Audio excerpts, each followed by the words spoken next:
The Pleasant Grove City Council. It's at 6 o'clock here this evening and on June 2nd, 2020, and welcome all those who have joined us in our audience along with staff, and all council members are present and accounted for. And we also welcome those who have joined us on our YouTube channel. I'm Mayor Guy Fugel, and I'm grateful for this opportunity to conduct this meeting.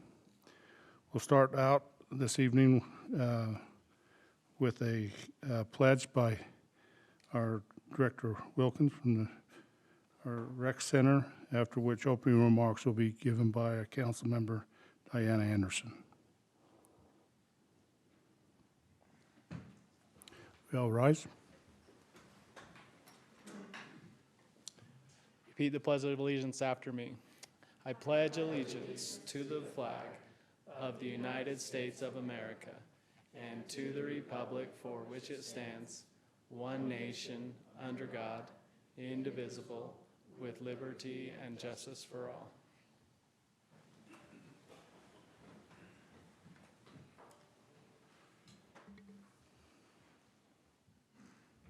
Our dear Father in heaven, we're very grateful for this opportunity that we have to come together as neighbors and Pleasant Grove City Council staff.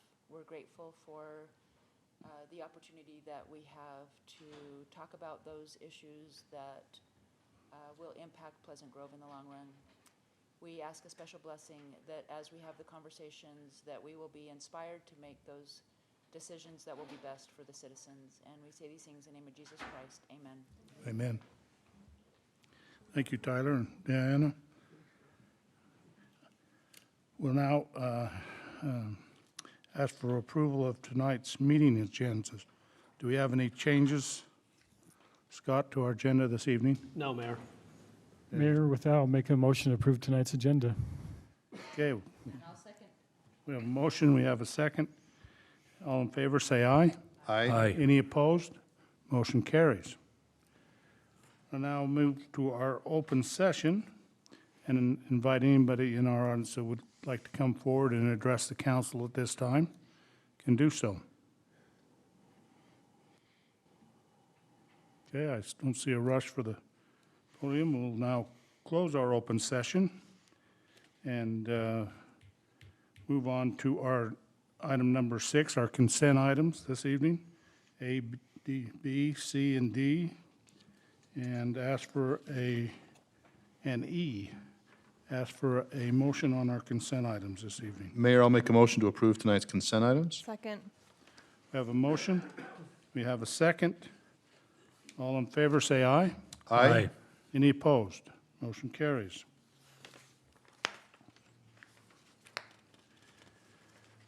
We don't have any items on 7 this or 8 on presentations, so we'll move right into our public hearing items this evening, which we have 2, and move to 9A, public hearing to consider for adoption Resolution 2020-030, adjusting and amending the revenues and expenditures of the 2019-2020 fiscal year budget. Director Roy. So we just had some items as we finish up the fiscal year. It's crazy that it's actually June, right? So I'm just going to go through them a little bit, explain a little bit. I may ask the directors a couple questions, but as you remember, one of the first ones is that we needed to upgrade, make some upgrades in the fire building as we switched to Central. And they were actually in there a week or two installing. I don't know if they're actually done, Chief, are they?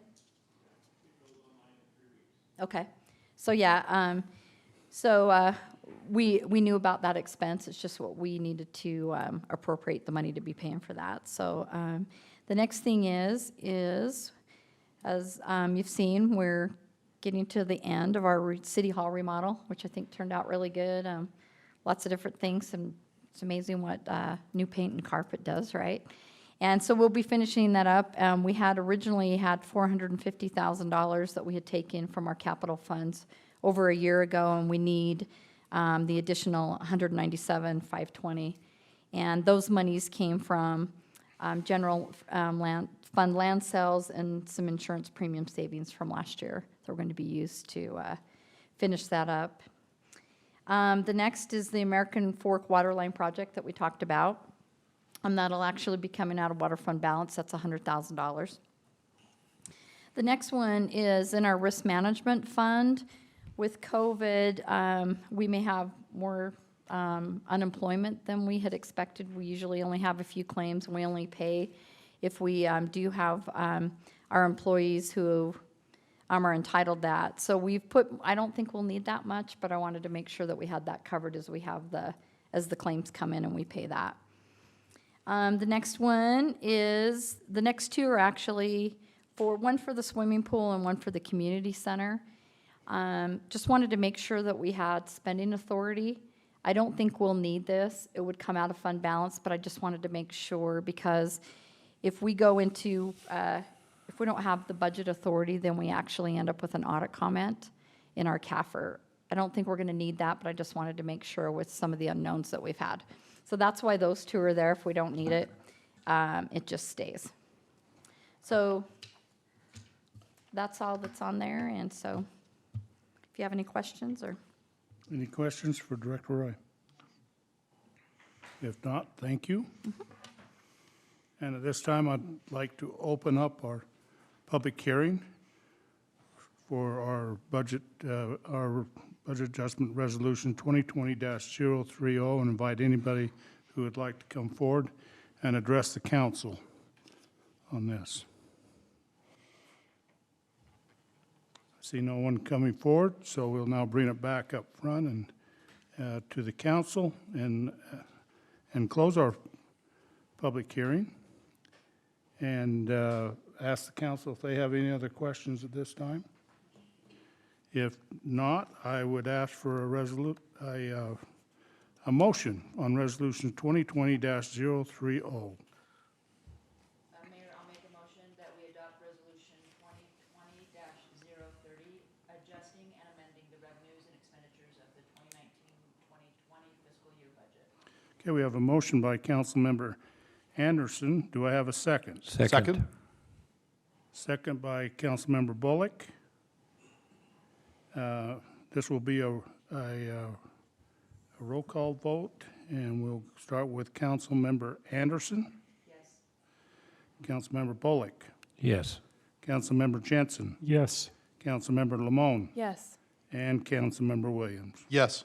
Thank you. It passes unanimously, and now we will go on to our second public hearing this evening, 9B, a public hearing to consider for adoption ordinance 2020-5 to amend the city code, section 10-14-24-3D, the Pleasant Grove Interchange Subdistrict, permitted uses, expanding the permitted uses in order to include the use number 5194, retail trade of tobacco and tobacco products within the interchange subdistrict of the Grove Zone. And we will now turn our time to Director Cardenas to enlighten us on.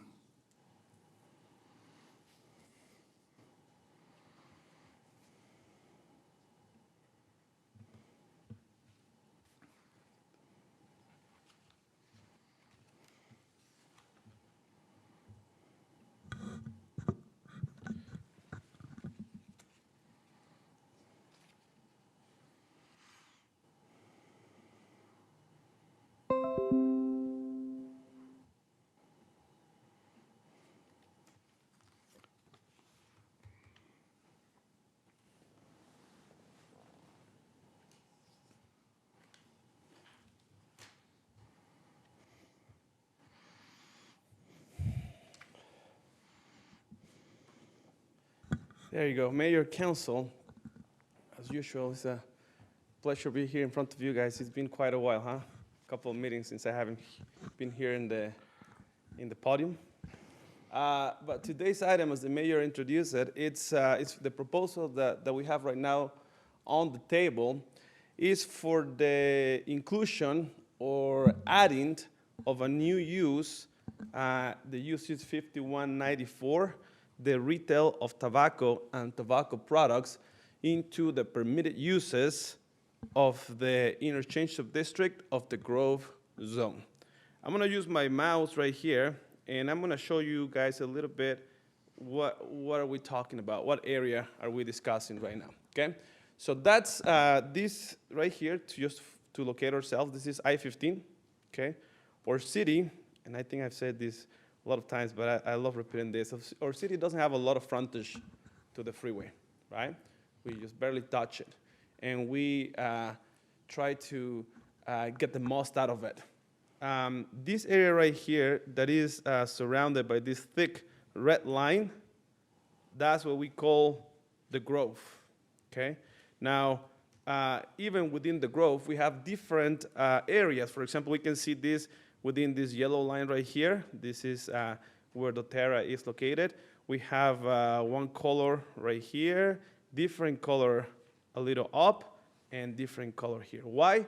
It's because every area in a different color represents different uses, represents a different purpose. It has a different purpose and represents a different vision, okay? Uses are different even within the sub-district, within these zones. What is allowed in one area is not allowed in the other area, even though it's just across the street, okay? For example, right here, I'm gonna use my French, Chateau Way, or whatever we said this. On the west of Chateau, residential uses are allowed. As soon as you cross the street, you're not allowed residential uses. That's how the Euclidean zone or zones, that's how they work. That's how they work. So when this zone, the Grove was created, it had a vision. It had a purpose. The purpose was to create a gateway, but a special gateway. We didn't want it to look, or at least when we were working on this, we weren't planning on this to look like any other interchange for all the cities along I-15. We kind of wanted to give it what we call, even in our code, the signature look, a unique signature image, okay? And in order to do that, we gather a bunch of uses, we put them together, and we decide these are gonna be the permitted uses, these are gonna be the conditional uses, and these uses are gonna be prohibited in the zone. Around that time, as a prohibited use, we put car washes.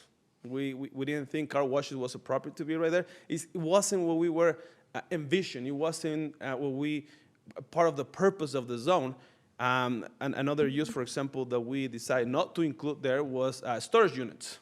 We decided, you know what, based on what we want to achieve, we don't think storage units it's allowed or should be allowed in there. And then we wrote it right there. These uses are not allowed. Again, we were trying to create a unique signature image for the zone.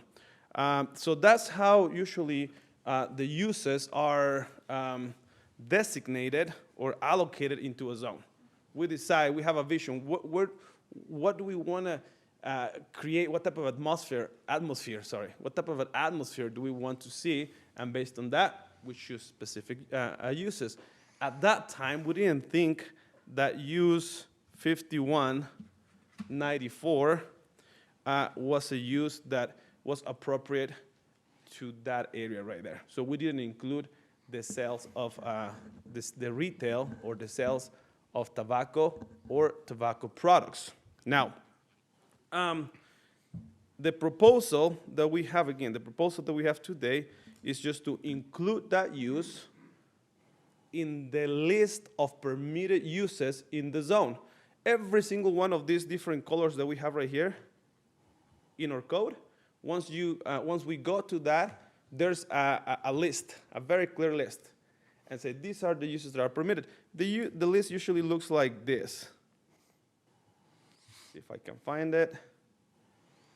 Usually it's gonna look something like this under every zone.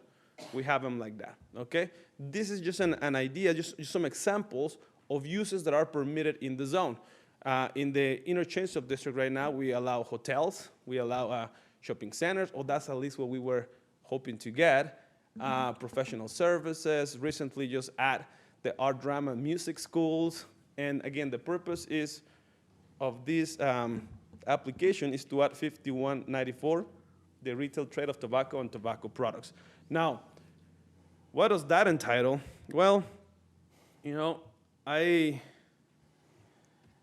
not gonna say that I became an expert on tobacco, but I even learned what a chillum was. I don't know if you guys know what a chillum is. It's pretty intense, pretty interesting.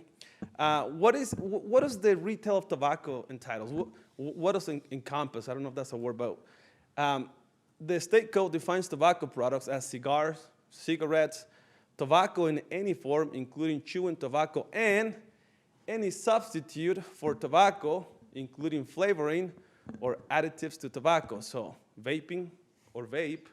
What's the other? Electronic cigarettes, all that type of stuff. Everything is included right there, okay? What's defined as tobacco paraphernalia? Some things that I had to Google that I didn't know, but again, chillums, bongs, chillers, I mean, everything is included right there. So we already have behind some laws for tobacco that are given to us by the state. They have the definitions, they have exactly what's allowed. There are some buffers that need to be implemented at the time of getting a business license. For example, when someone comes to my department and they ask for a business license, we got to check how close is, for example, to a school, how close is to a public library. Those type of things are already established in the state code, and we follow them, okay? But what we have right now is just the proposal to add that use into the code, okay, to be permitted. Once the applicant, if this gets to happen, and once the applicant comes to our department to obtain a business license, we will apply more rules, right? The rules that are already established in the state code.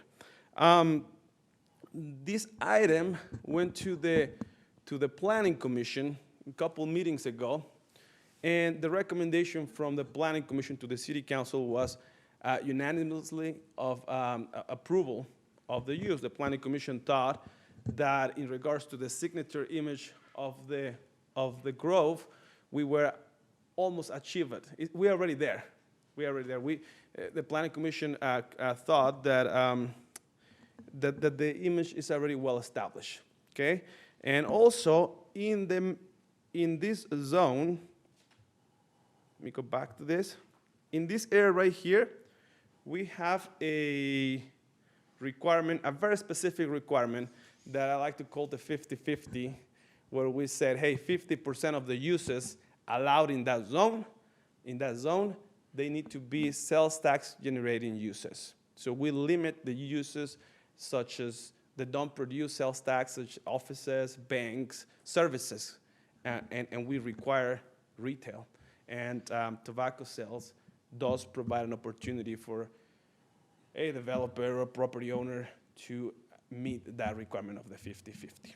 Okay, so that's what I have, Mayor and City Council. If you guys have any questions, I'll try my hardest to answer them. I do. So permitted use 5194, if we were to approve it, then that would cover that whole interchange zone. And so let's say company B now comes in, they would be permitted to establish a store, right? Yes. So anywhere within the zone. Correct. So the proposal is to include that use 5194, everything where this mouse is going to be going around. Daniel, The what whole zones, interchange. sorry, Dana, what zones do we allow tobacco sales in? Okay. It's pretty common from other jurisdictions to have their manufacturing zones. We don't have that luxury because we only have 1 mile of frontage on the freeway. But for example, just right here in American Fork, in Linden right here, they have their manufacturing zones. So the retail of tobacco is pretty common to be located in manufacturing zones. So we don't have our manufacturing zones right here, but we have it right here. Okay, so it's allowed right there. Again, it's a matter of how we plan our city. Another typical situation, it's that we allowed the sales of tobacco along the State Street corridor. Okay, so we have a couple of actually businesses. I think we have one right here, in the CS2 zone, we have one called the lake, I think it's called the lake. And then we have another one right here. Correct. This is where Los Compadres, my Mexican Coastal restaurant. food Yeah, zone. right there next to it. There's another one right there. So again, these zones that you can see, the CS2 zones, there are zones that have frontage on the State Street corridors. Okay? Does that answer your question? Is it a Pleasant Grove thing, or is it a state that says that you can only have 20% of the total floor space? Is that a Pleasant Grove thing, or is No, that a state? that's a state thing. So if we take a look, 20% of the entire square footage of the store can be a display and/or that's where you could sell. Not more than 20? so it's actually right there, and is what constitutes or what qualifies as a tobacco business. It has to be above 35% of the total quarterly gross receipts of the establishment, meaning that they need to sell more than 30% of their sales if it's tobacco. They had to limit it. Yes, if it's over, then they need to then they're considered a specialty tobacco business. So, If they yes, so can I just clarify? Go ahead. In the staff report in your packet, on page 16 of 113, the criteria there is for existing retail businesses can sell tobacco products without any kind of permit or any specialty tobacco designation under those criteria, which is 35% of the total quarterly gross receipts in that. Okay. And then there is a separate section of the state code that deals specifically with specialty tobacco product stores, and that would be anybody who exceeds these requirements right here, okay? In other words, if you have a jewelry store and you can sell some tobacco as long as you keep it below that. You don't qualify. You don't get the label of a specialty tobacco business. Once you pass those, then you are a special tobacco business, and then that use needs to be added into the zone to be allowed. So a store right now in the Grove Interchange District could do this already. As long as it's under 35% of total quarterly gross receipts. Yes. What they're asking is to be a tobacco specialty store, which means 100% of what they're selling could be that. To surpass those thresholds right there.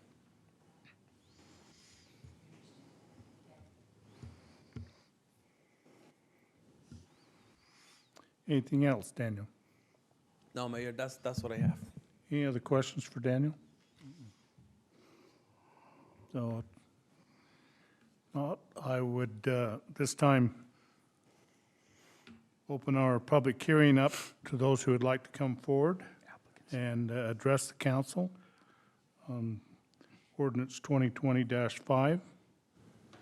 And, Yeah, if we want to have the applicant speak. yes, Daniel, do you want to come forward and tell us what the heck you're doing here?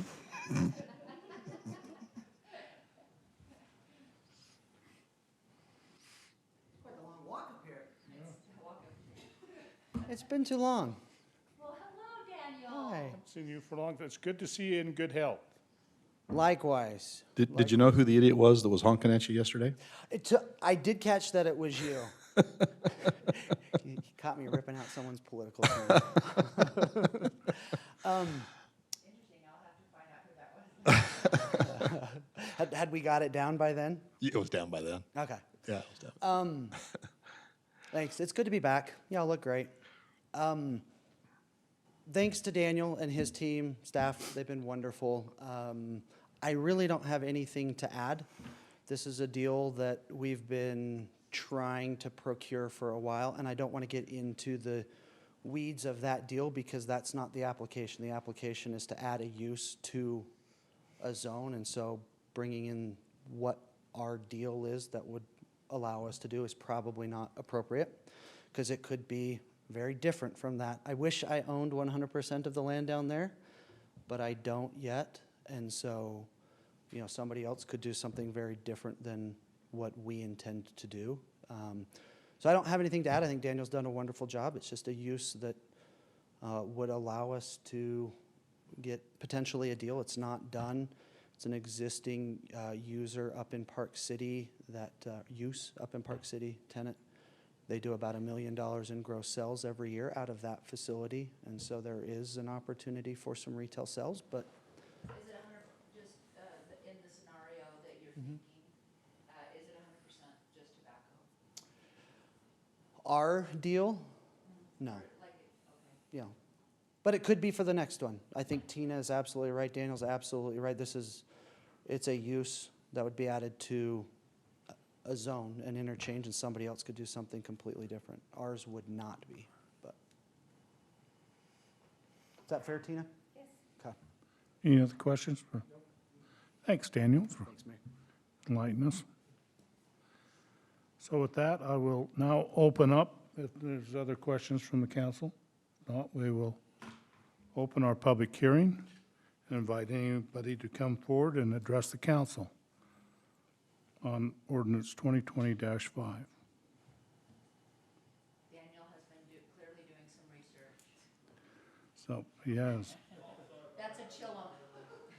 I don't, Good thing that was when he was doing research. Yeah, right? I didn't know that.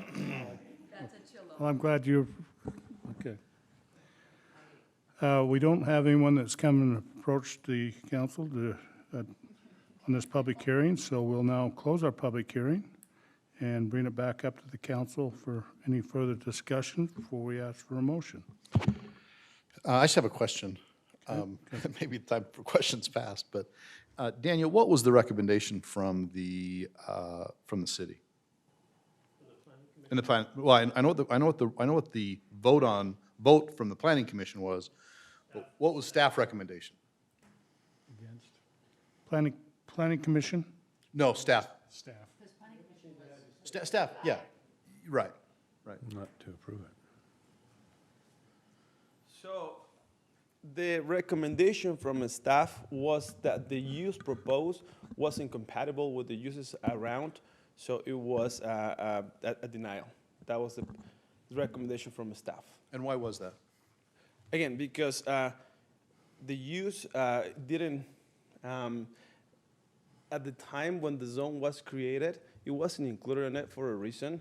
Either it wasn't compatible, either it wasn't a desired use, and I mean, staff considers there's still more to be developed, and that the signature of the unique signature of the city is completely established or finished there. So we thought that, well, staff thinks or follow I can call that the current way of thinking, that it belongs to a manufacturing use, to a manufacturing zone, or it does belong to a State Street corridor.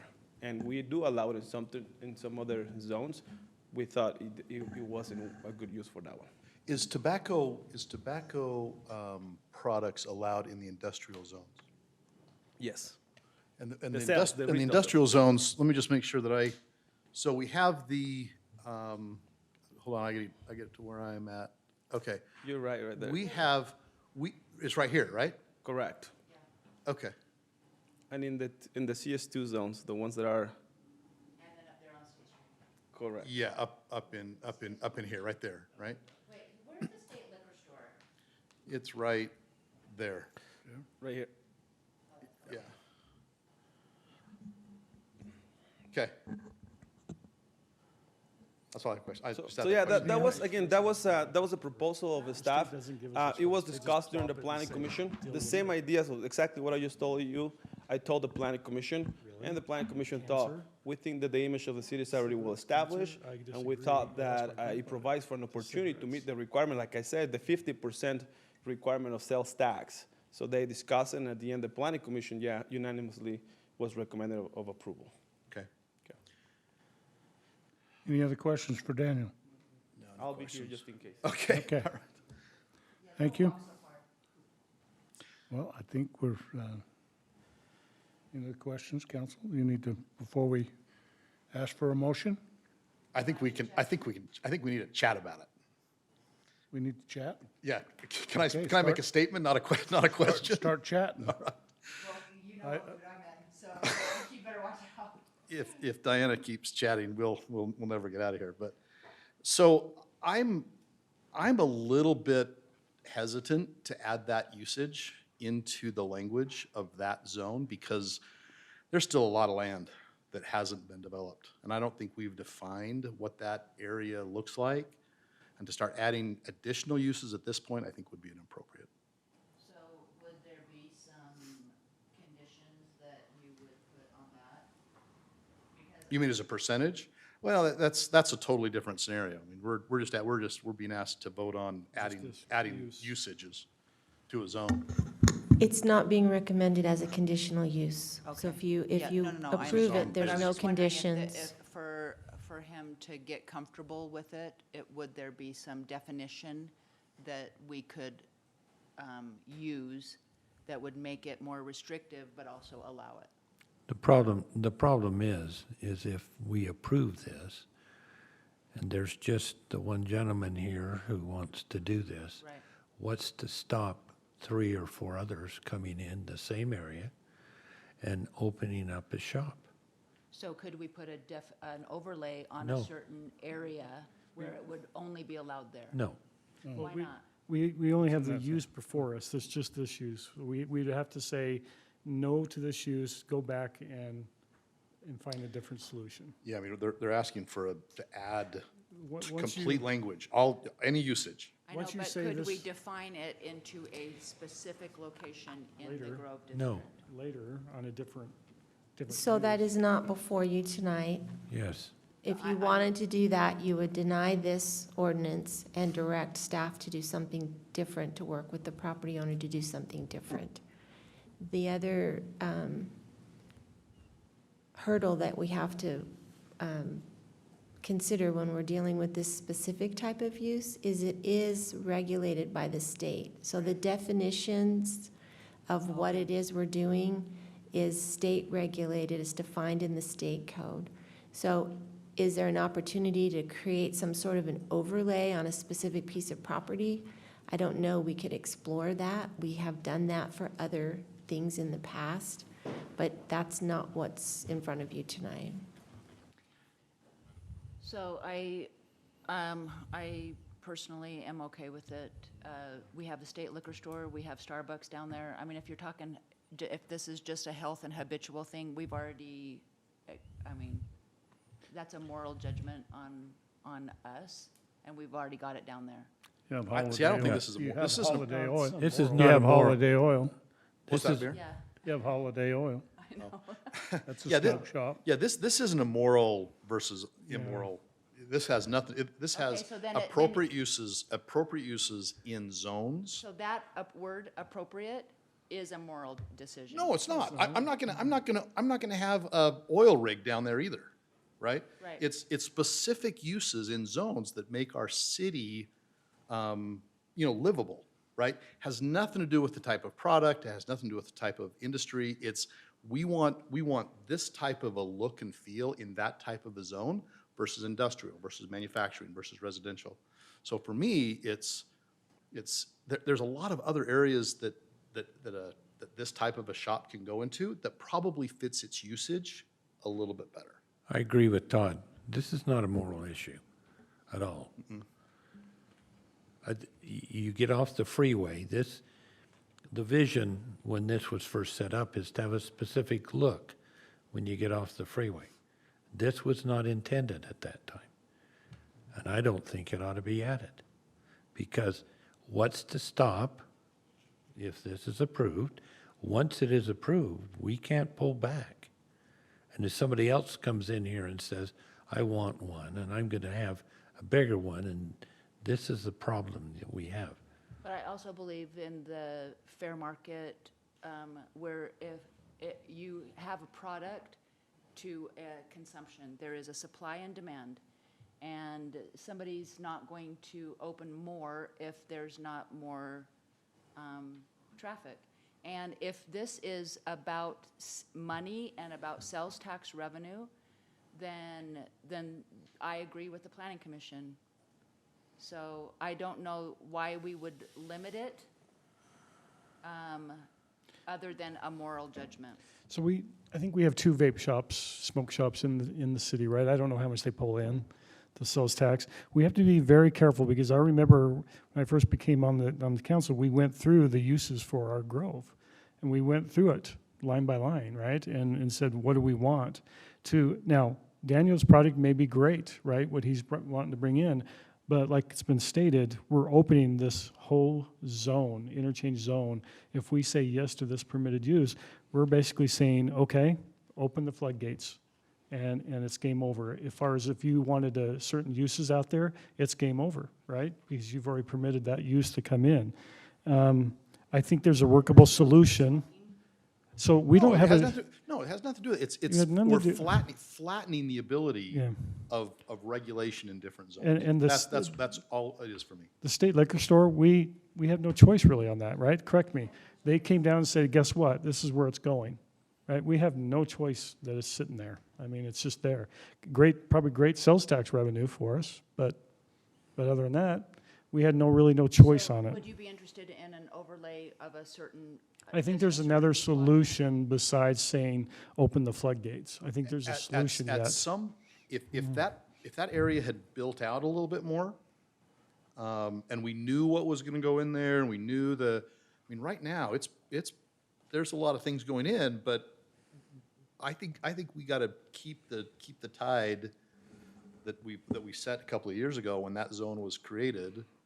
And,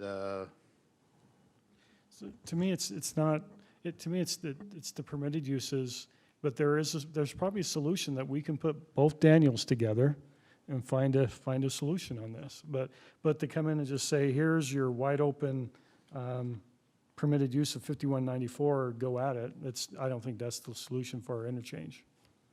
So that's my thoughts, quick Okay, thoughts. thank you. Sid, do you have anything you'd like to add to this conversation? Yeah, that's prime property right there, and I'm hearing from the community on other uses that they would like in that area. I voted for the distillery. I think it's in an appropriate area.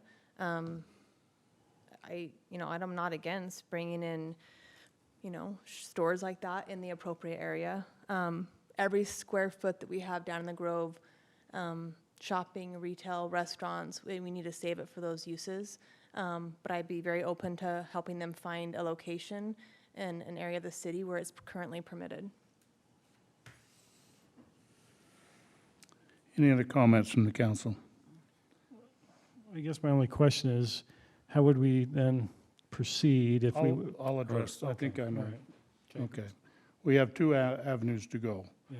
We have this, correct? With direction to, Well, if you want to give direction to have a specific overlay crafted that would allow this use in the zone under that overlay restriction, I think we'd want to know whether that's something that you want to entertain, so we don't have these 2 go back and create that, and then they bring it back and it gets voted down again. So I would suggest that if that's something that the council's willing to entertain, that you have a little bit of a discussion on that before we, because if it's just a no overlay or not, I'm not interested in that use in the zone, then we'd probably best to know that up front. So I would be. I think there's other Let's start over areas. with you, I mean, I Tom. think there's other areas that are really close by that are allowed, and that's where I would rather see them go. I would second that. And that's where you feel, Councilmember Jensen? next. So you're against no overlay? It's just, so maybe I'm letting a little bit of personal come into this, right? Because I've had some history with tobacco in my family. I don't want that to come into my decision. It's just I remember when we went through this many years ago, and we're a vision for our interchange out there, because we are different from other cities. They do have their industrial and a lot of their other zones next to the freeway, right? That sets them apart, and they can do that. But we had a vision out there, and no offense, sorry, Daniel, sorry. It's just we had a vision that this is the type of stuff that we'd like to see out there. Now, we've added some permitted uses out there with much discussion and insight on that. Not on this one, No, not on this no. zone. Not on this, but what I'm saying is, once you say this permitted use, it's wide open. We can't come and say, permitted use 5194/.5, right? Allow that. No, it's just, this is the permitted use, and I think it's nothing against them, it's just that this wasn't part of our vision, so, Part of our vision in that zone. in that zone, yeah. I mean, we have other zones that are taking care of 2 other shops. Right. Just to clarify, we have changed the zone from when it was initially created. Yes. We had no fast food, no convenience stores in there. The council did change that a few years back I'm to saying, we allow. went through and we've added Yeah. other, So I just want to clarify, there have been changes in that zone. I would be okay with an overlay, and I would agree with the planning commission. Okay, I'm in favor of keeping the zone as is. keep it the way it is. But Okay. again, if I'm happy to, I'd love to have them somewhere in our city that's more appropriate, in the zone that's appropriate for that type of business. So, legal counsel, should we proceed with, Well, to keep the record clean, right, you need to ask for the motion and take action on the item that's on the agenda. So if you ask for a motion and they pass it or vote it down or don't make a motion, but we need to keep the record clean. So Tina, do I make a motion to decline ordinance 2020? Yes, if that was your desire, that's what you can do. So Mayor, I'll make a motion to decline ordinance 2020-5 to amend city code section 1014-24 as written. okay, I have a motion by Councilmember Todd. Do I have a second? I'd second that.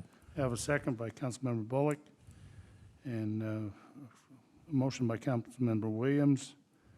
And this will be, so that's correct then, we can vote on this then, right? Yes, the only addition I would say is you need to make some findings about why you're Okay. making that motion. What, Tina, why is that if it's not permitted, why do we have to make findings if it's not already permitted? I would just suggest, all you have to do is just summarize your discussion, right? You've already said you're not in favor of it because you don't think it fits the zone, the vision for the zone. That's all you got to say. Yeah, Councilmember Williams, do you want to Yeah. summarize that? Yeah, Mayor, I make a motion to decline the ordinance as there's many other areas in the city, and it would affect the entire zone. Do you want to do which section, once you read that whole thing saying we were declining? Okay, so I'm going to decline ordinance 2020-5, amending city code section 1014-24-3D, based upon the language currently proposed, that it would affect the entire zone, and given the sense that there are many other areas in the city that are close by that would be permitted. That's sufficient, Council? Okay, we have a motion. Do you concur on that second? it was Judge Oh, yeah. Brent, sorry. Councilmember I Bullock. would second that. You second that? Okay, this is a roll call vote then, and we'll start with Councilmember Williams. So do I vote yes on my motion? A or no? yes noted, yeah, a yes noted. It's a double negative It's a at this double point. negative. Yes, I vote to decline the ordinance. Yes, I vote no. Yes, I vote no. Okay. And so, Go. okay. Councilmember Lemone. Yes. Councilmember Jensen. Yes, Councilmember Bullock. Yes. And Councilmember Anderson. No, Okay. It's a vote 4-1. right? Right. Motion carries that we deny ordinance number 2020-5 as written. So that takes care of that one for this evening. We'll now move on to our action items ready for vote this evening. And this is an item continued from our previous meeting. To consider for adoption Resolution 2020-026, authorizing the mayor to sign an option to purchase agreement with Squire Holdings LLC, Jenny Johnson and Stonegate Center for the Arts for .040 acres of property located approximately 2600 north, 800 west, and provided an effective date. Director. Mayor, council, a number of councils ago, maybe a month or so ago, we surplus some property, some city property up on 2600 North at approximately 800 West.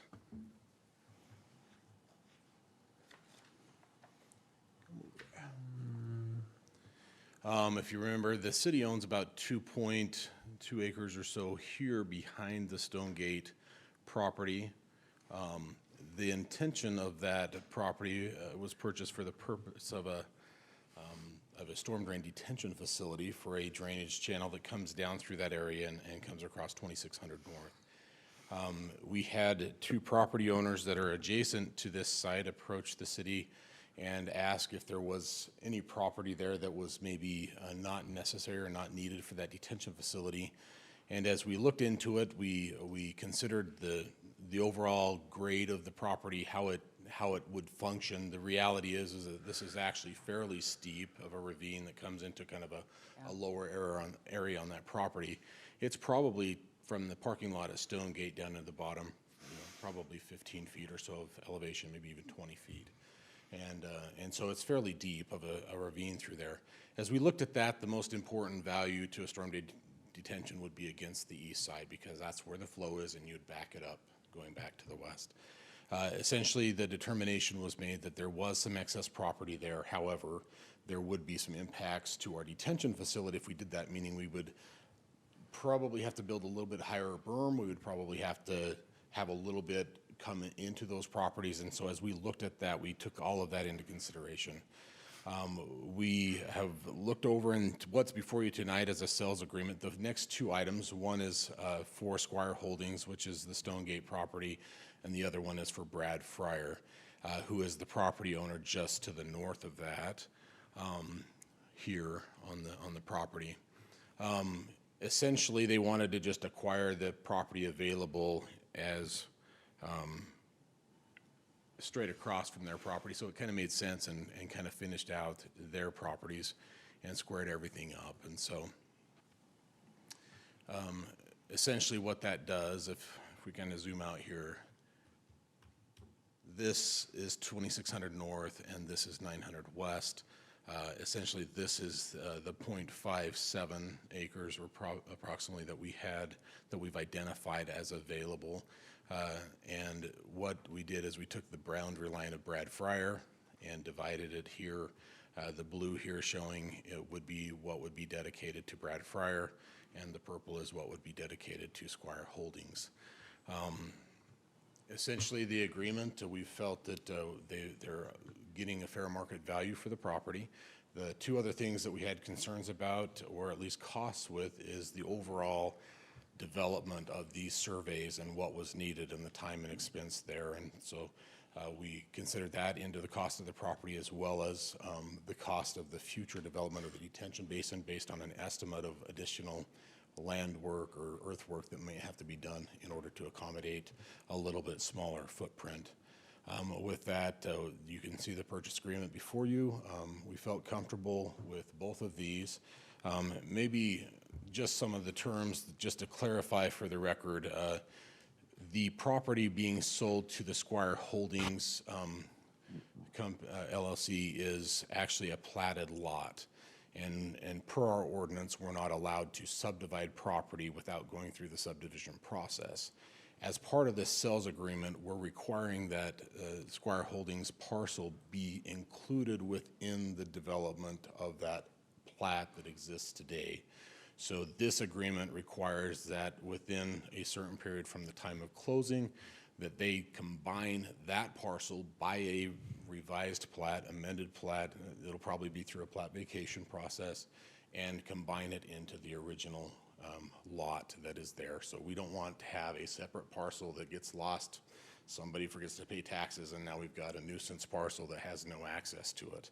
So that's kind of the intent of making sure that's combined. On the Brad Fryer parcel, you can see that he owns currently where parcel 1 is labeled there. And we're requiring also that he combine by deed those two parcels together, so it'll be one parcel. And we won't have a dual parcel here, a potential for, again, selling that and creating a landlocked piece. So Marty, where are you planning on putting the detention basin at this point? So the detention basin is in this area here on the remaining piece of, it's about 1.5 acres, a little over 1.5 acres left. And so you can kind of see from the contours, this is a pretty good swell that comes down through there. A berm would probably be constructed across this bottom end with an outlet control structure that would back water up into this area. We've reserved on that property, there's slope easements that are required across the bottom of this property in case we need to be able to come into the property to tie in. We've also reserved storm drain easements. There's already a detention pond, as you can see right here, so we've reserved a temporary drainage easement. There's some access easements that were required between, because we anticipate we currently already have an access road here that comes down into the property. And so that also, we reserved an access easement across the property. So it's a fairly restricted piece, or both pieces are fairly restricted with regards to the type of use. I don't think there's an intended use to put a building back here or something of that nature, because it is largely encumbered by easements that are needed through that area. So Where is the water coming from? So currently, the stormwater comes down this property from 2850 north. I can probably show you a little bit better on the. Isn't it coming from Manila Creek? So it comes down 900 west area. So all of this development up here, the Manila Pond's just above my picture here, but it comes down here, it crosses into and comes between these homes, I believe, and down into the property to that existing detention basin that's there. So Yeah, I'm remembering when they built, we had some conversations about flooding. yeah. So anyways, that's the overall scope of this. We feel comfortable with both sales agreements that are before you tonight, and feel like they're good. Behind you. Yes. I just need to make one clarification. The first item is not actually the sales agreement. It's an option to purchase with Jenny Johnson and Stonegate. They're not ready to close and finance the entire purchase at this point. So as a consideration for extending the option, they are paying their prorated share of the engineering costs that the city has incurred thus far in preparing the documents and the easements. So the first item is not a sales agreement, it's an option to purchase. The second one is a sales agreement, and the owners of Stonegate will come back and we'll enter an actual sales agreement with them at a later time when they're ready to close. Okay? Just want to make sure you understood that. So we will not vote on, You need to vote on 026. both of them. You need to vote on both of them. The resolution on the first one says option to purchase. That's what Oh, we're okay. agreeing to with the Jenny Johnson. The second one is the actual sales agreement. okay, yeah, I see Okay. that now. I see Okay. the option. Anything else for Marty? Thank you. Then I would ask for a motion on Resolution 2020-026, which is an option to purchase. So Mayor, I'll make a motion that we adopt Resolution 2020-026, authorizing the mayor to sign an option to purchase agreement with Squire Holdings LLC, who is Jenny Johnson and Stonegate Center for the Arts, for .040 acres of property located approximately 2600 north and 800 west, and providing for an effective date. We have a Second. motion by Councilmember Anderson. Do I have a second? Second. Second by Councilmember Jensen. This will be a roll call vote, and we'll start out with Councilmember Anderson, Yes. Councilmember Bullock, Yes. Councilmember Jensen, Yes. Councilmember Lemone, Yes. and Councilmember Williams. Yes. Thank you. Passes unanimously. And now we will ask for a motion on Resolution 2020-031. Resolution of governing body of Pleasant Grove City authorizing the mayor to sign a sales agreement with Bradley J. Fryer for .17 acres of property located at approximately 2600 north and 800 west, and providing for an effective date. Do I have a motion? Or is there any other further questions on the second item? I'll make the motion that we adopt Resolution 2020-031, authorizing the mayor to sign a sales agreement with Bradley J. Fryer for .17 acres of property located at approximately 2600 North and 800 West and providing for an effective date. We have a motion from Councilmember Lemone. Do I have a second? Second? Second from Councilmember Williams. Yep. Second from Councilmember Williams. This will be a roll call vote, then we'll start with Councilmember Williams. Yes. Councilmember Lemone. Yes. Councilmember Jensen. Yes. Councilmember Bullock. Yes. And Councilmember Anderson. Yes. Thank you. Now we'll now move on to our 10D, C. no, 10C, excuse me. Consider for adoption resolution 2020-032, declaring a surplus 2 parcels of real property, parcel 1, consisting of 535 square feet, and parcel 2, consisting of a total of 5 square feet, located at approximately 3300 North, 900 West, Pleasant Grove, Utah, and authorizing the mayor to execute a sales agreement with the adjacent property owners for the said property and providing for an effective date. Director. Mayor, Council, we were approached, we're currently working on a plat with the Creekside at Aspen Grove Homeowners Association. This is not new to us. We've been working on this for a number of years now. Back in 2012, I believe the sales agreement or the deed to the HOA for some of the city's property in this area was done at the very beginning of January in 2013. And essentially, it created a large parcel that was deeded to the HOA that came down through, and it became very slim over through here, but widened out and gave some pretty decent property along here. The idea, I believe at the time, was to kind of be able to create a nice boundary and a separation between the park use and the gated community of Creekside. With that, what was done was just a straight line essentially from here straight north to create that line. And what it did to the property is it created this nice little triangular piece here that Pleasant Grove still owns that comes down and goes to the north. And the property owner here, Mr. Josh Redding approached the city and said, hey, we would love to just kind of get this as part of our property. It makes sense. And we looked at it, and it also makes sense for us, as our fence, I believe, does come straight across. Right now, it comes on this property line, straight to here, straight to there. So it becomes more of a nuisance parcel for us anyways. But so that is what's before you today as a request to sell this property to Mr. Redding and Mr. Atkinson. And as you can see, there is a small 5 square foot overlap on that property line. Good job, Corey. And that's why you've got before you today to discuss, just because there's a really small piece. But we wanted the property lines just to be straight, so they don't have to jog 5 feet and do something funky. So, I'm going to text him right now. Can I borrow your 5 square? so overall, you can kind of see that from the exhibit that I was showing you. There's just a small piece that will go to Mr. Redding. There'll be a 5 square foot piece that'll go to Mr. Atkinson, and that information is before you for consideration tonight. Okay, any other questions for the director? Not, thank you, Marty. And I'd ask for a motion. Mayor, I'll on make a motion. Resolution 2020-032. Okay, Mayor, I make a motion for adoption of Resolution 2020-32, declaring as surplus 2 parcels of real property, parcel 1 consisting of 535 square feet and parcel 2 consisting of 5 square feet, located at approximately 3300 North, 900 West, Pleasant Grove, Utah, and authorizing the mayor to execute a sales agreement with adjacent property owners for said property and providing for an effective date. We have a motion from Councilmember Jensen. Do I have a second? Second. Second from Councilmember Anderson. This will be a roll call vote. Councilmember Anderson. Yes. Councilmember Bullock. Yes.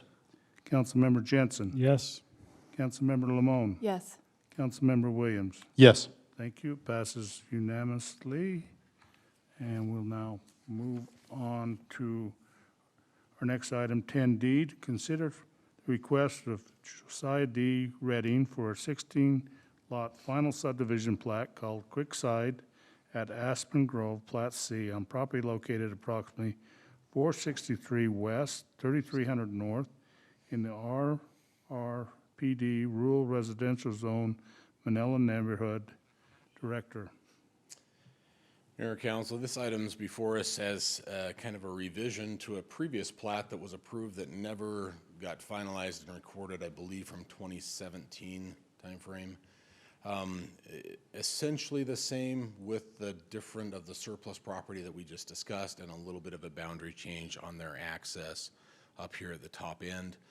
Essentially what this does and the intent of this is to combine all of these parcels that were created by the sale of this from the city to the HOA so that it combines them now into the individual ownership of every lot along the boundary. So it's the vacation of all of those lots and the recreation of the new lots with the new parcels.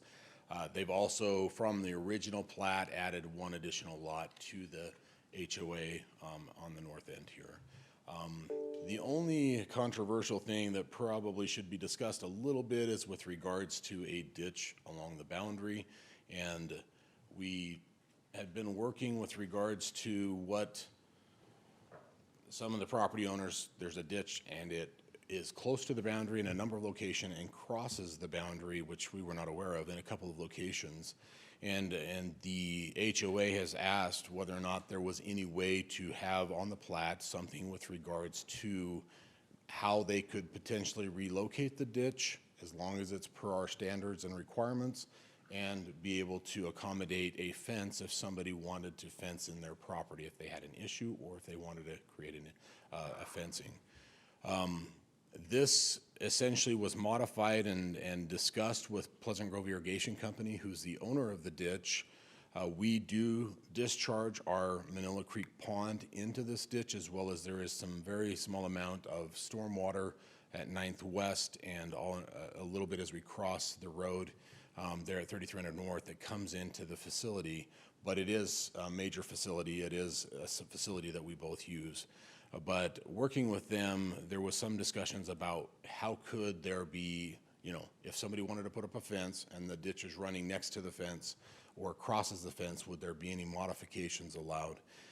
This was discussed, as I remember, clear back in the original, that the ditch was to be remained open rather than piped. We typically pipe our ditches just for safety, security, those things, and debris getting into them. And this ditch was determined at that point to remain open until further notice. I don't know that there was we will never pipe this, but it was planned that this would be an open ditch when that development went through.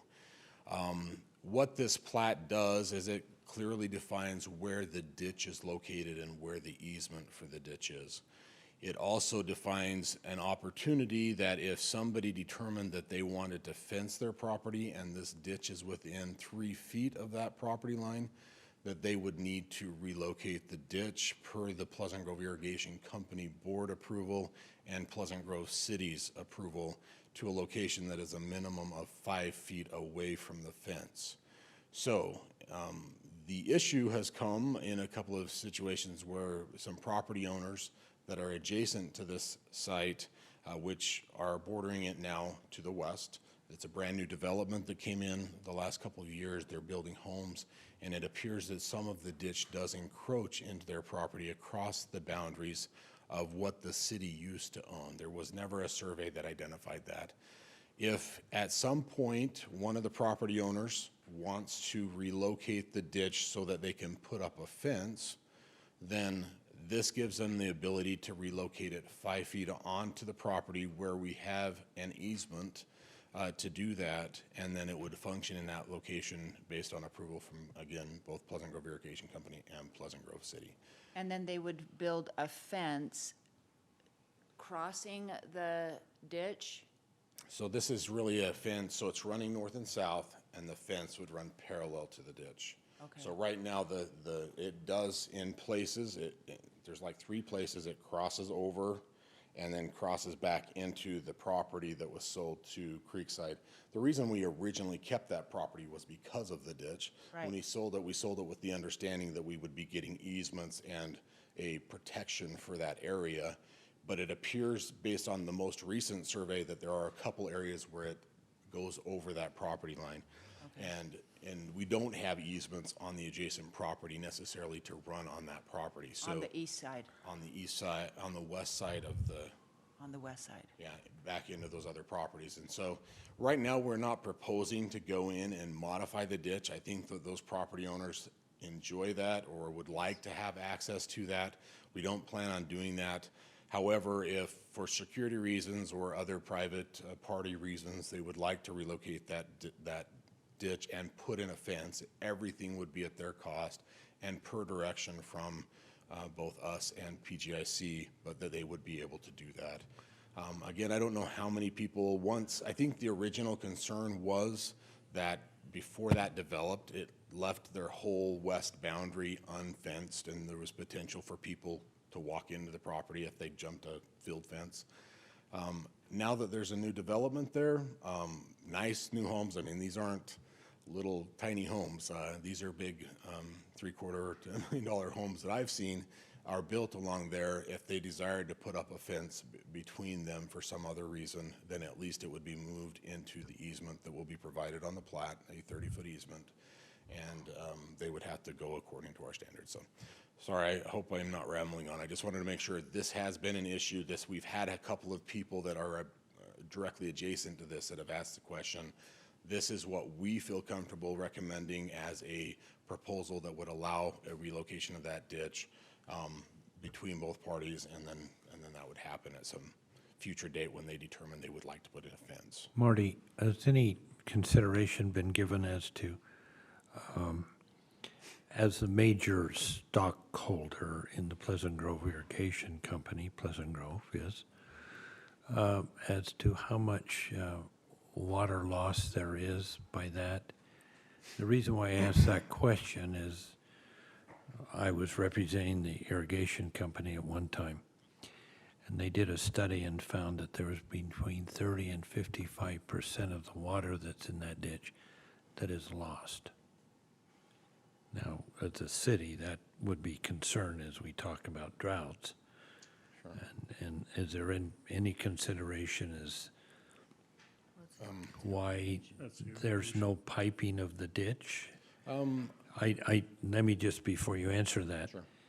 I broached that question. I don't know who was the HOA president at the time, and I thought I had cursed his mother when I said that, because they loved the ditch, because what they were doing was they were putting rocks in the ditch and creating places for the kids to play in the water. And I pointed out that, you know, there is an easement there, and we have that right to go in as an irrigation company. Has there been any consideration from Pleasant Grove's standpoint relative to the loss of water there?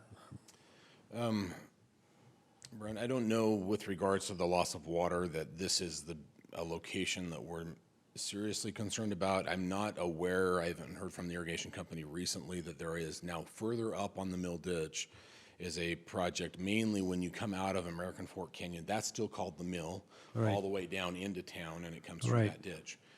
The upper portion of that, we estimated, has about, 20% of the loss of water through that. And that is one that we just received funding on, a 75% grant that we're working on right now with NRCS. Once we get that piped, the feeling was that down through this area, a lot of that, when we dug out that pond, for example, a lot of that is pretty good clay. There are a few layers of gravel that come down through there, but we haven't noticed, or nobody's recently said, hey, we've got a lot of water loss happening through this section of the ditch. We did on the upper portion, but not on this section. And I think it's largely because it is clay. Now, we do have an issue with people making modifications to the ditch without getting permission. But it's usually pretty nice modifications. They aren't typically going in there and trying to do something that's not very amenable to the flow of the water. And so, but we do need to talk with them and have a further discussion about not getting in there and making modifications without permission and per approval. But the improvements that are there now are fairly open and they're larger, they're lined with rocks, trying to make it a nice landscape feature through their properties. These are very beautiful homes in a nice gated community. They keep it fairly clean. The tree limbs are all kept up. This isn't a big, wooded area that nobody maintains. I mean, these are pretty beautiful areas. And so, I'd say in some other instances that I've dealt with, Brent, that is, just the overall functionality, being able to get in there and modify that would be a concern in this situation because of what it is. They've seemed to take good care of it. And I could see they would be concerned if we, at some point, wanted to pipe the ditch because of that. I could see, if there was something dangerous or we had a problem or we caused a lot of flooding or something like that, we may make that decision. But as of right now, I think it's pretty safe and it is open and they're maintaining it well. And haven't heard otherwise from the irrigation company in the last 5-6 years. So I just know that the time when we were up there, that they'd put the water in and they'd actually put some dye in it, and there was about 7 holes there by those big trees where it all disappeared. Yeah, they haven't brought any new things. At least I haven't heard anything recently, Brent, on it. So, but that's a good point. Like I said, I don't think that there was anything that I'm aware of that prohibits us from eventually needing to pipe the ditch, but at the same time, that was not the intent necessarily at this point. Any other questions for Marty? So what are we approving or not approving? So, sorry, this is something, so we're approving a 16-lot subdivision plat called Creekside at Aspen Grove, Plat C. And that just means that each of those property owners in Aspen Creek or Creekside at Aspen Grove will have an agreement that they can't fence without changing out the path of the water. Right on the plat, that number 2 describes everything that I just told you. Right. With regards to the requirement of making any modifications to the ditch. Got it. So everybody. I don't want you to pipe it. I've been there. It's beautiful. Yeah. And they're spending millions of dollars to make it beautiful on the west side. Understand. Yes. Any other questions for the director? I thought you had one. Do you have a question? Go ahead. Okay. All right, cool. Thank you. Okay. I'd like to ask for a motion to consider for the request of this 16-lot final subdivision plat. Mayor, I make a motion, if I might, can you hear me? Okay.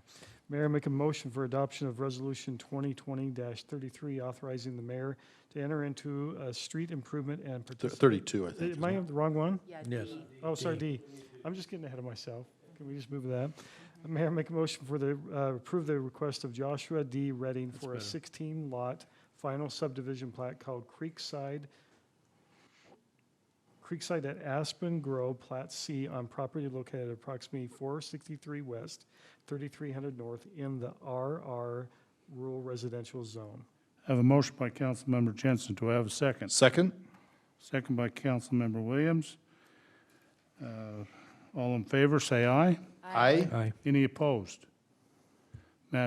Motion carries and unanimously, and we'll now go to 10E. Consider for adoption Resolution 2020-033, authorizing the mayor to enter into a street improvement and participation agreement with property owners Bruce and Vera Goodwin and R. Ray and Joy R. Proctor on property along 1300 West for construction, street frontage improvements, and other related improvements, and providing for an effective date.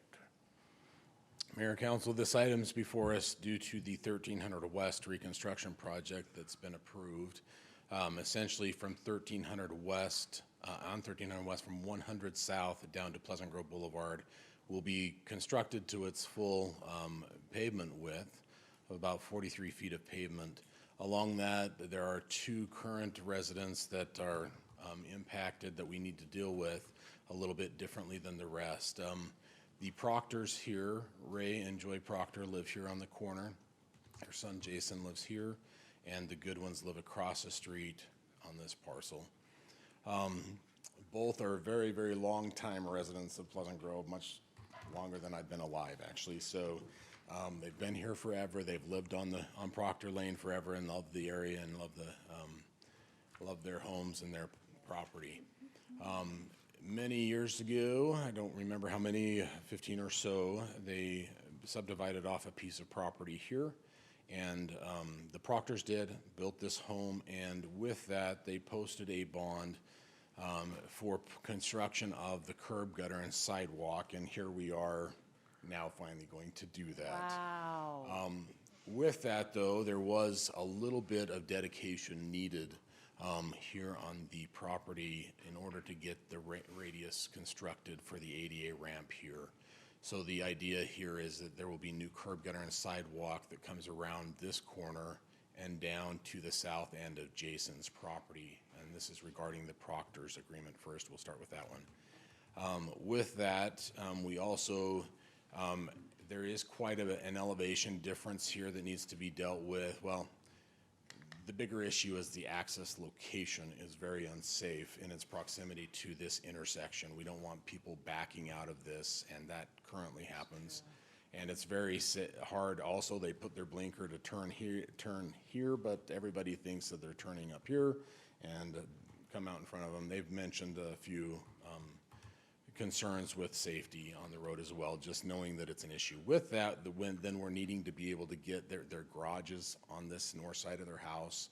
You can see their garage back here. This is how they get to that. There's no way to really get it back through here. And so the agreement is to come into their property. We will abandon this access point, reconfigure some of this. We'll have to redo some of the landscaping and construct a driveway across the frontage of this yard, a circular drive. It does have some impacts to them, obviously. We tried to work as best we could to try to make this as desirable as possible for them. Essentially, you can see that there will be kind of this circular drive that will connect to their south driveway that'll come across and give them access to here. They'll be able to come back and pull out of there fairly easily, so it'll be nice when we're done. With that agreement, they're agreeing that we can enter onto their property. They're also agreeing to dedicate a small sliver of this so we can get those improvements constructed within the right-of-way. There is a cost component to this. There is a substantial amount of cost and effort to do this, but we feel because of the vacation of this access that it is something worth doing. In addition to constructing this minus the concrete drive here. So we've essentially agreed that we would do all the landscaping, all of the road base, and that we would pay $1,000 towards the construction of that driveway. If they do it in concrete, it will likely be in the $5,500 to $6,000 to construct that at current concrete prices. We've agreed to pay $1,000 of that towards that. The other option they could do is possibly get it done in asphalt instead of concrete, and that would save them more than half. And so we'll leave that up to them. That's what this agreement indicates, is that they will do that. One other thing that we need to do with this agreement, which should not cause anybody concern, is we've got to vacate a piece of right-of-way that they inadvertently dedicated to the city with the church plat, if you remembered, on 1000 South. Yeah. Sorry, let me get down there. While you're getting there, isn't there a well there on that corner too is that where the retaining wall is? I'm thinking. It's not, it's a brick wall It's a brick wall. that goes all the way down their boundary here on Right. First South. But isn't there a well and There's a well behind their house back in this area here, okay. but not in the right-of-way or not in the frontage. Now, there is a well further south on Pleasant Grove Boulevard area down by the Carter's home, further south. But essentially, if you can see here, this property, was dedicated to the city with the LDS Church Plat. And it's a little sliver here. The intent was that this line would actually follow the back of the curb. And you can see there's a little jog in the curb right here.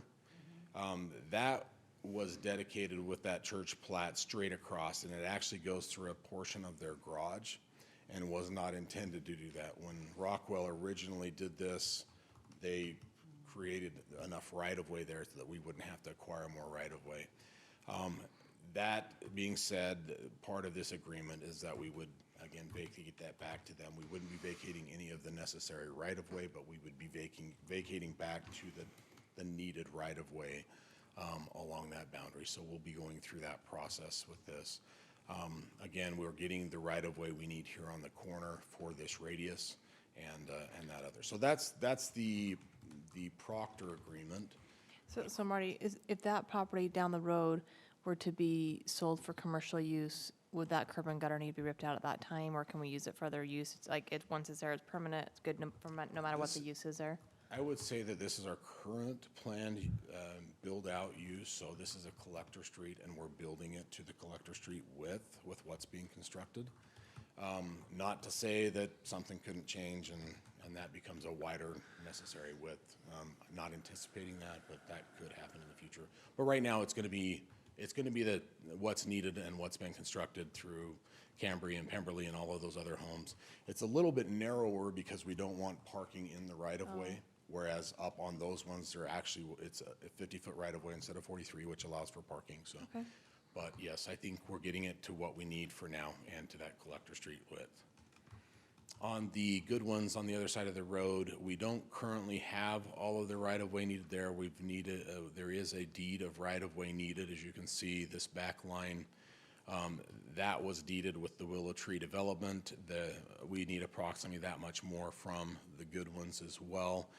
There's some, significant improvements that are needed there, curb, gutter, sidewalk improvements, all the way through the development here with McKay Christensen will be paying for the improvements along the frontage of their property and the widening, and then we'll get it across the good ones property to finish that out. So we'll have full improvements all the way when the Larry Myler piece finishes this summer. We'll have full improvements all the way from State Street to Pleasant Grove Boulevard, which will be a great improvement. So the good ones, essentially their agreement is that we can come in and enter their property, get this thing constructed. They currently are on a well for their water. They don't currently have culinary service. They also don't have sewer service. So with this agreement, we agreed to stub in all of those improvements. So they'll get a new water service and a sewer service. However, that will come at a reimbursement at the time they connect. So we will pay the initial cost. They will reimburse when they connect and pay all the impact fees and connection fees, hookup fees, things that they are required to do. That's all in that agreement as well. So Did we cover their ditch in front of their house? to the north of them, we assisted with that. Believe, if you remember, a number of years ago when they flooded, the actual ditch, I believe, was up in this area. At the Robinson property, there was a driveway that came in here, and I believe it was here. We had to repair a little section here of about 80 feet because of a plug in the pipe, but other than that, it was already piped in front of the Good Ones piece. Okay. So anyways, those are the two agreements before you. Both parties have agreed to these agreements, and we'll get them finalized with them and back before the mayor if you approve it tonight, and get moving on the project. So Glad to see that come. That was 2 years plus when we first went down there and sat down with both those parties. yeah, it's been 2 years. We've been waiting on this other property that we knew was developing. We didn't want to get too far ahead of ourselves, and so we could get it all paved and done together. Otherwise, we would have been, again, missing pieces of the right-of-way, and we're just going to get it all done now. So Well done. that's the plan. Okay, any other questions for Marty? Then I would ask for a motion on Resolution 2020-033. Mayor, I'll make a motion to adopt Resolution 2020-33, authorizing the mayor to enter into a street improvement and participation agreement with property owners Bruce and Vera Goodwin and R. Ray and Joy R. Proctor for property along 1300 West for construction, street frontage improvements, and other related improvements, and providing for an effective date. With joy. I have a motion from Councilmember Williams. Do I have a second? Second. Second from Councilmember Bullock, and we'll start out with Councilmember Anderson. Yes. Councilmember Bullock. Yes. Councilmember Jensen. Yes. Councilmember Lemone. Yes. And Councilmember Williams. Yes. Thank you. Passes unanimously. We'll now go to our last action item for this evening, 10F, to consider for adoption Resolution 2020-034, authorizing the mayor to sign an easement granting Rocky Mount Power an underground right-of-way easement that is 10 feet wide, 106 feet long for underground electric power transmission, distribution, and connecting lines and apparent accessory equipment for the Locust Avenue project, Veterans Memorial Park pickleball courts, located approximately 315 South Locust Avenue, authorizing the mayor to sign work agreements and also work agreements with Rocky Mountain Power to remove and relocate certain poles related to the project and providing for an effective date. Director Giles. Thank you, Mayor. We are in the process of getting these easements put in place to run our new underground power and transformer, which will be located on the proposed future north side of the restroom that will go in Phase 2. Part of this project is also removing some of the power poles along Locust just for, the looks and to get rid of those down, and they're not needed. So they won't be boring or coming across Locust. They're going to go overhead across Locust to the first pole by Veterans Park and then up kind of to where it would be west of the slide, and that's where the transformer will sit. Any other questions? By the way, somebody's pulling some cable or right there. Fiber, Right- I believe right it's now? fiber. This- Is it Comcast or? I'm not Somebody's- for certain. Okay. If no other questions for Director Giles, I'll ask for a motion on Resolution 2020-034.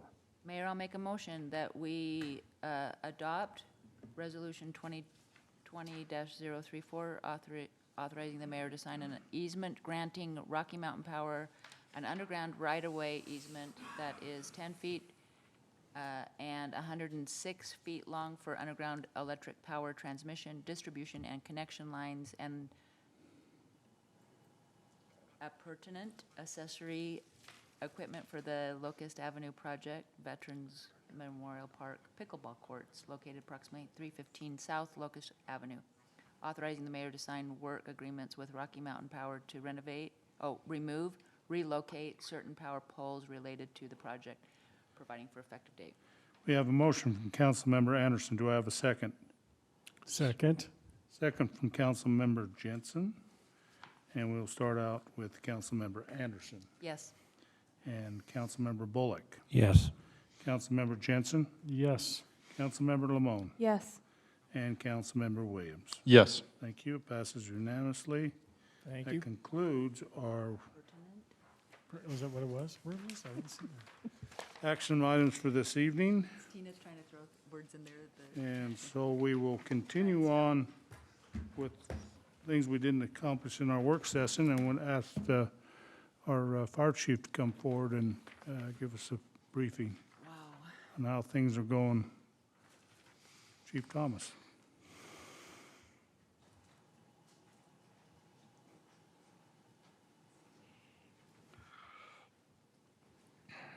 Mayor and council, we're all well.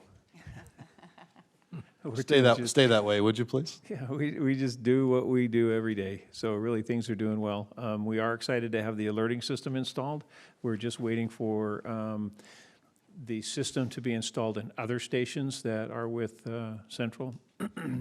Once that's done, then we can go live with that, and that's going to make a huge difference in the way we're dispatched. What is that? What is that?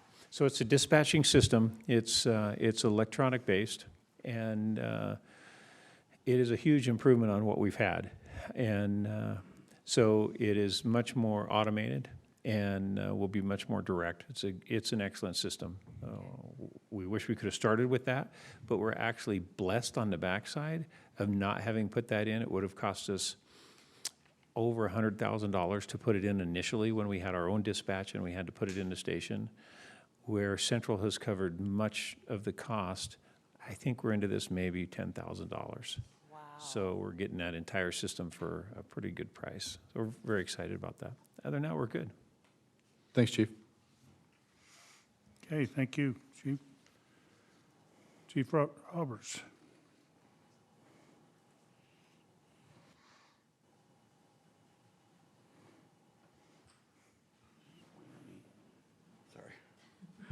All right, Mayor and Council, thank you.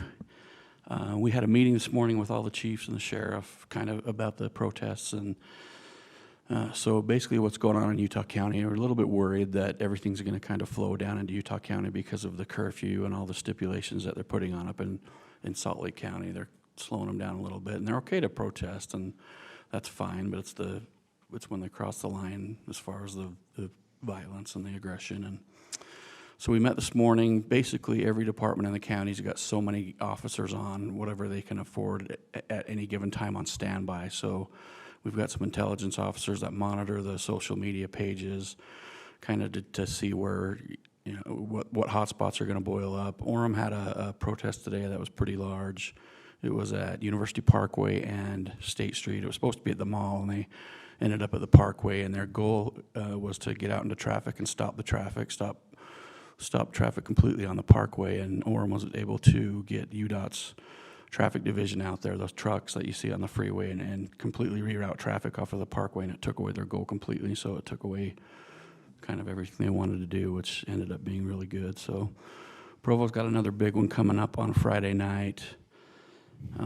They had a training this afternoon after Orem's. Basically, we're going to start doing some trainings on a daily basis, trying to get every officer through every department as much as we can on a mobile field force training, basically, which is just the line training that you see with the officers out there. And Utah County's just kind of behind the 8 ball because nobody's really trained for protesting, and nobody has the equipment, the shields, the face masks, the batons and stuff like that, because we haven't trained for it since the Olympics in 2002. So it's basically been 18 years since we just haven't had a need for it. It's kind of fallen on the wayside. So, but we're picking back up for it and monitoring the hot spots. So it's the dangers out there. We're just monitoring it, and we'll stay on top of it the best we can. And if there's any basic threat to Pleasant Grove or anything like that, I'll make sure you guys are aware of it on the page, and I'll keep you notified and on top of that. As far as the city goes, it's very busy.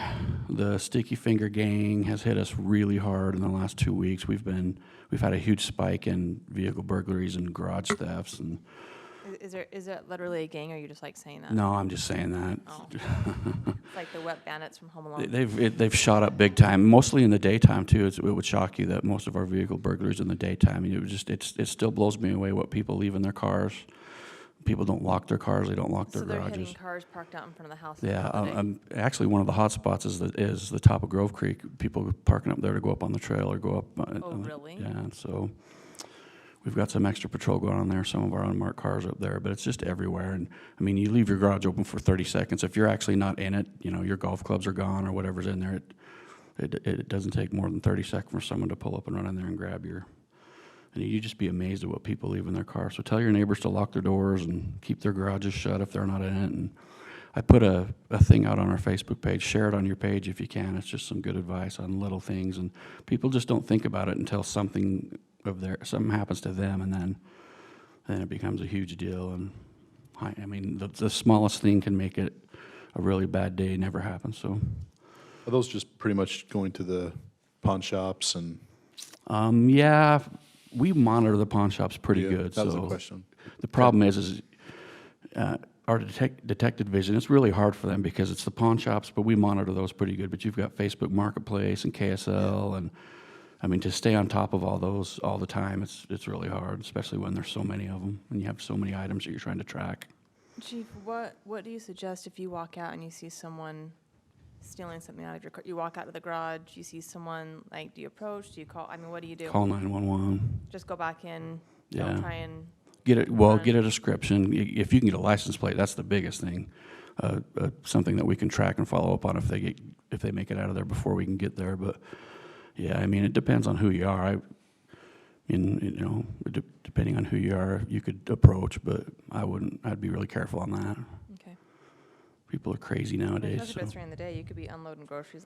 Yeah, that's what happens too, is that they'll park down the street and watch for cars, and especially around lunchtime, because people will come home from work for lunch and they'll pull in their garage and run in to make a sandwich, and so they'll run up and open the van door or whatever, the car door, and grab wallets and purses and everything, and because people run inside real quick to make a lunch and eat lunch and head back out to go to work, so. So that's mostly what you're seeing right now is those type of break-ins Yeah. for cars, okay? So, You know, I'm always very interested in that people will say, oh, I saw this and this in my neighborhood. I'm like, call yeah, the call. police. We would much Because rather come out and have it be nothing than not I know, respond and have it be like, something.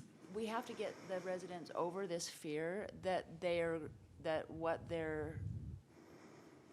gut feeling is, you know, well, the cops aren't gonna take me seriously, or it's not that important. No. That's what we get paid to do. I know.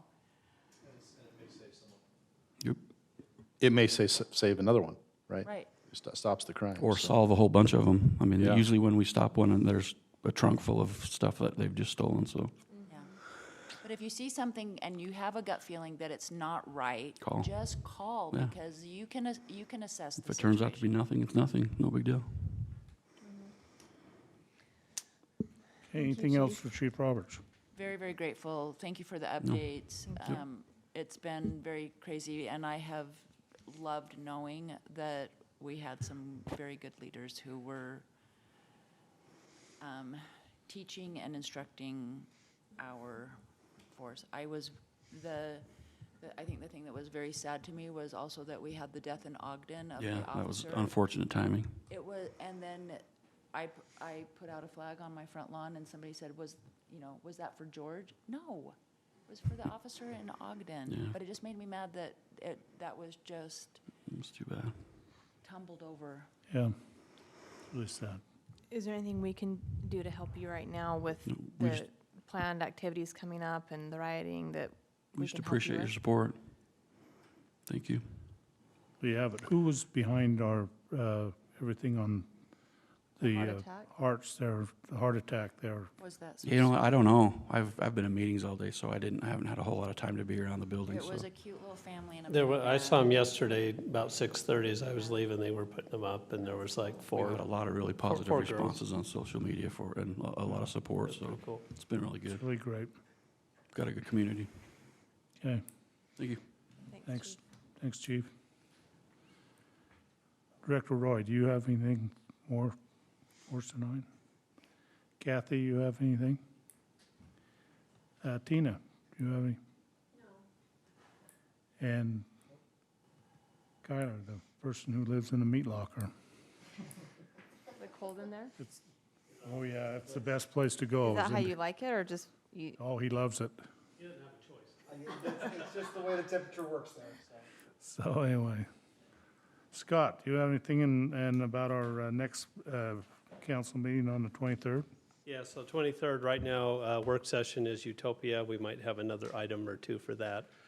And then we'll have our public hearing on the budget and adoption of the budget. Right now is our only two items in the council meeting, so I'm assuming we'll have a couple more before we get to that, since we have a 3-week break.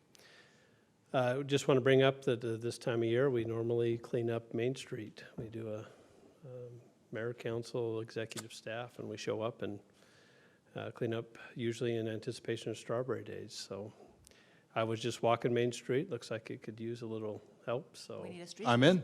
We need a street sweeper. Yeah, the street sweeper helps. Yeah, initials is DA. But the sidewalks could use a nice little broom too as we go, so. Let's go. I'm looking at next Monday, so June 8th, or June 9th. Now, I have a commitment on June 9th, so you guys are more than welcome to. I think have Monday at it. for family night, we can bring our families like we I usually think do. a lot of times we've done Monday nights, and yes, bring your family members, and we'll have all the equipment that you need. Bring your own gloves, but we'll have brooms and shovels and whatever we need, and then we usually bring some donuts and water or That's something great, like Scott. that. Thanks So, for thinking about 6 that. o'clock? is 6 o'clock work for everybody? So Yeah, I'll send out an appointment, but we'll do Monday night at 6. And that's all I have. Okay, thank you. And with that, I will be on the 23rd, the Mayor Pro Tem will conduct the meeting here, and I will join you electronically from Lake Coeur d'Alene. Well, so if the mayor is joining electronically, can he just be the mayor? Or do we need a mayor pro tem I don't know. Well, in-house? so technically, he could operate from remotely if we go through all the noticing procedures, but I think it would be easier if you just act as the mayor pro Yeah, tem. that doesn't work very well. Okay, well, are you Yeah. going to take my place and vote? No, No. he's not going to take your place and vote. Only if it's a tie. I get two. Okay. Anyway, so what, let's start over here with Councilmember Williams. I just have one thing. I know all of you know Jeremy Hall. He passed away a couple of weeks ago from cancer. We have been vigilantly working on a bench. As Jeremy called it, it was a selfie bench up on the Murdoch Trail.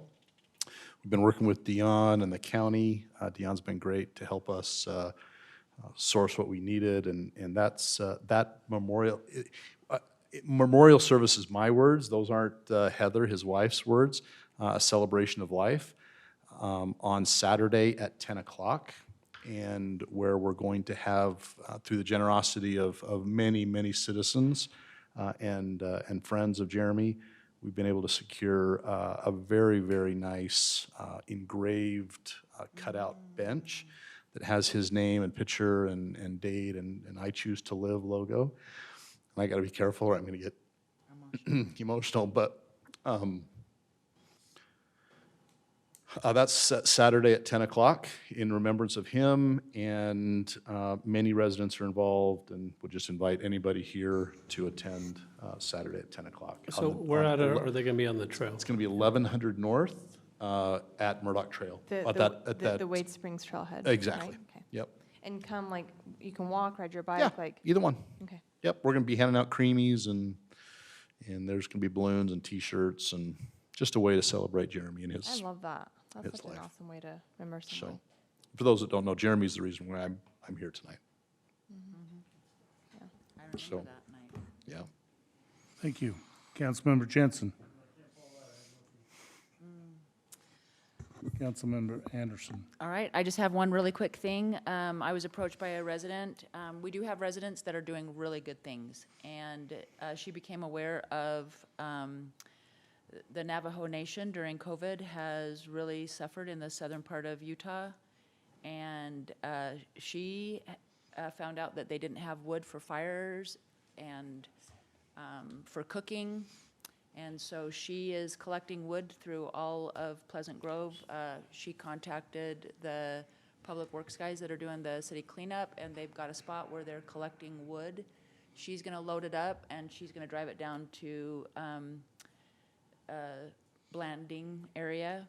Anyway, she is selling these beautiful little masks. I've got some that say Strawberry Days, Pleasant Grove Vikings, and Pleasant Grove City. And I'm gonna put them up on my website with a link to her, but she's doing, this is a good thing, and I love what she's doing. Awesome.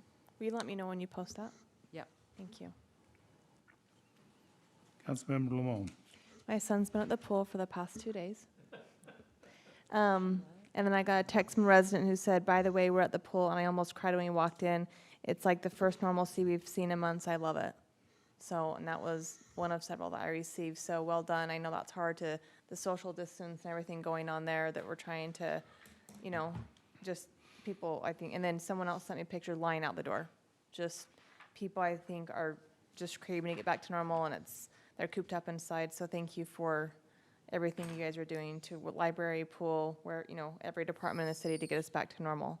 On another note, my son did have money stolen out of his car a couple nights ago, so We're just hitting all aspects. We're hitting the The pool, we're sticky hitting the finger robberies. gang. The sticky finger gang got him.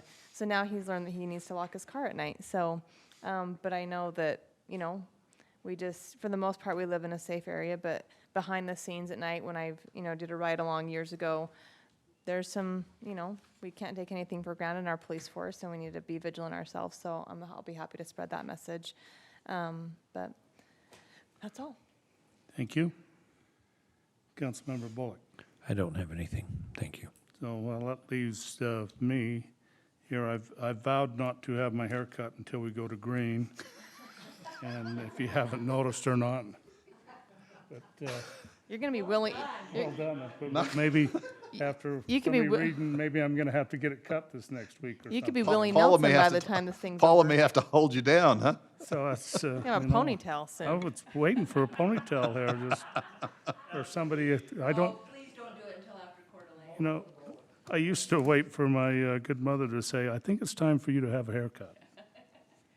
And she's not around anymore to tell me that, so anyway, anyway, I thought I'd just let you know if you were wondering about that, how straight this thing was Don't gonna have to get worry here. about you. And my bangs, same story. I thought about preparing for the hunt, but I can't go there, so anyway, I've got pictures of that in the past there. So with that, I think we've finished up this evening with all that we have, and I'd ask for a motion to adjourn. I make the motion to adjourn. Motion, do I have a second? Second. All in favor,